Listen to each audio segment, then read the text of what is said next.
ગુજરાતમાં કોંગ્રેસમાં લીડરશિપનો અભાવ છે એ હકીકત છે. ઘણા બધા સિનિયર્સ નેતાઓ છે પણ પોતપોતાના વાડામાં છે. ગુજરાત કોંગ્રેસને એક કદ્દાવર નેતાની જરૂર છે. થોડા સમય પહેલા કોંગ્રેસને એવું લાગ્યું હતું કે અલ્પેશ ઠાકોરના રૂપમાં એક કદ્દાવર નેતા આવી જશે, જેના એક અવાજથી આખું કોંગ્રેસ ભલે વિરોધ કરતું હોય પરંતુ એક છત નીચે આવી શકે.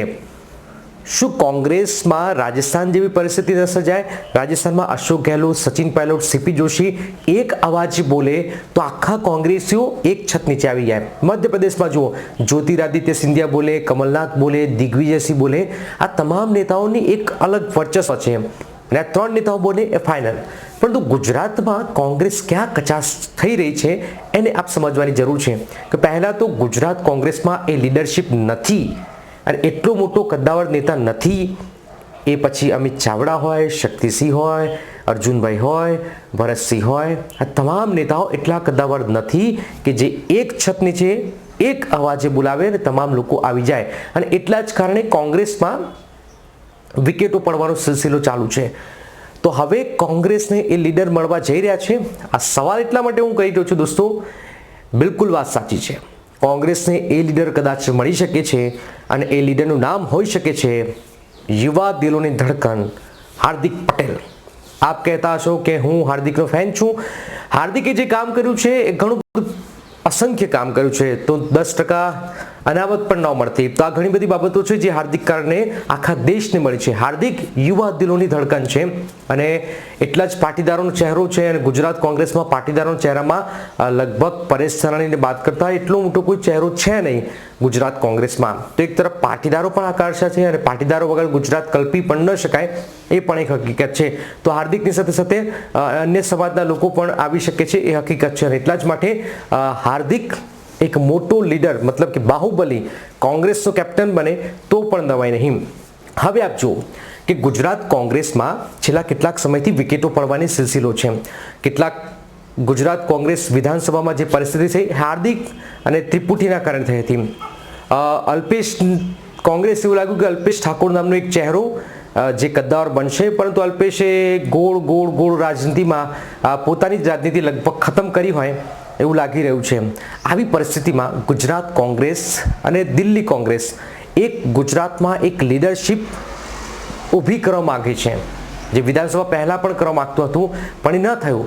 હવે ગુજરાત કોંગ્રેસમાં એક મોટું લીડર જોઈએ છે અને એ લીડર કદાચ જે રીતે રાજસ્થાનમાં મેં વાત કહી કે અશોક ગેહલોત, સચિન પાયલોટ, મધ્યપ્રદેશમાં જ્યોતિરાદિત્ય સિંધિયા, આવા નેતાઓ ગુજરાતમાં છે નહીં.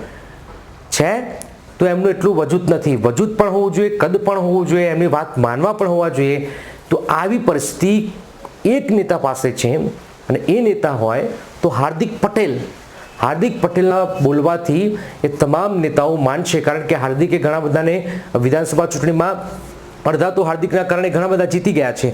આવી પરિસ્થિતિમાં ગુજરાત કોંગ્રેસમાં હાર્દિક આવવાથી બેશક યુવાઓ કોંગ્રેસમાં આવશે, બેશક પાટીદારોમાં એક લીડરશિપ મળશે, બેશક હાર્દિકે ક્યારે અન્ય જાતિઓના કેટલાક લોકો જ્યારે જાતિની વાત કરતા હોય ત્યારે પોતાની જાતિ જ ની વાત કરતા. હાર્દિકે શું કર્યું કે હાર્દિકે તમામ જાતિઓને સાથે લઈને આગળ વધવાનું કામ કર્યું.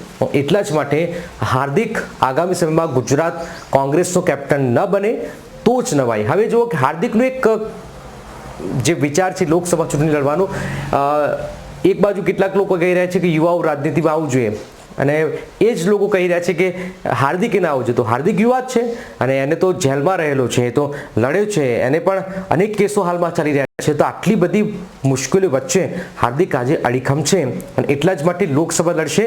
જેને પણ રાજનીતિ કરવી હોય એ વ્યક્તિએ દિલ્હીની રાજનીતિ તો શીખવી જ પડે, કારણ કે રાજનીતિનો આ ગઢ છે દિલ્હી.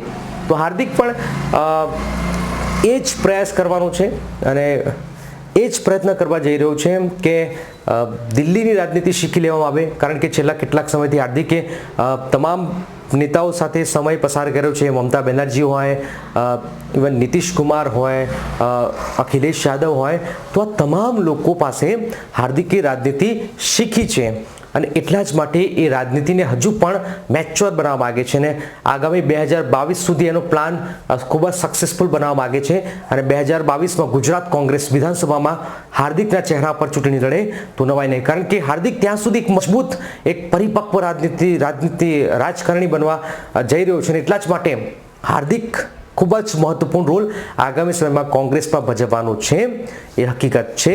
ગુજરાતને એક નવો યુવા ચહેરો મળવા જઈ રહ્યો છે એ હકીકત છે.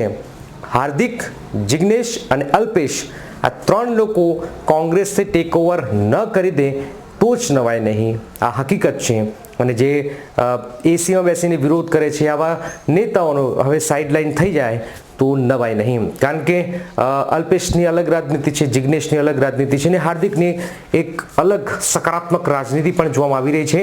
તો આ તમામ રાજનીતિની વચ્ચે હાર્દિક આગામી સમયમાં કોંગ્રેસમાં જોડાઈ રહ્યા છે, લોકસભા ચૂંટણી પણ લડશે.